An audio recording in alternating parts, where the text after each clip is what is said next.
Interestingly enough, and I won't mention names, it's probably some of the bad teachers I've had who had a bigger influence. The really good teachers, I think, make it seem so effortless. You don't really know what they're doing, or you don't really know what goes on behind the scenes. So to use the old line, you don't need to see how the sausage is made, you just want the finished product. So for the really good teachers, it's not clear what's going on. For the really poor teachers, oftentimes lectures were not well prepared, exams were not well thought out, grading policy was adapted in the middle of the quarter.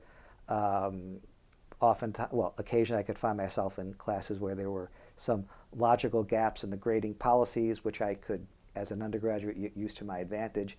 And I said to myself, if I'm ever going to be a teacher, these are things that I'm not going to let happen. So in some sense, it's the mistakes of some poor teachers, which again I think were poor preparation and not making their expectations clear, that I learned that that's something I want to stay away from. The really good teachers have, the phrase that I would use is that spontaneity requires great preparation. I mean, they seem to be very spontaneous because they're so well versed in the subject and they're so well prepared that they can handle anything that comes up. Any sort of interesting question, any sort of mistake that a student has made somewhere can actually be a launching point for an interesting discussion. But they can do that and they can be spontaneous only because they're so well prepared.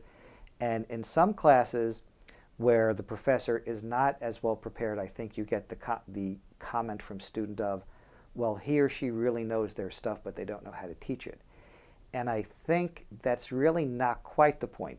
I think in classes like that, the teacher knows the subject well enough that they could get a good grade in the class, but really doesn't know it well enough to give multiple explanations to the class, to be able to take a student's mistake, understand where it came from, and use that to build upon.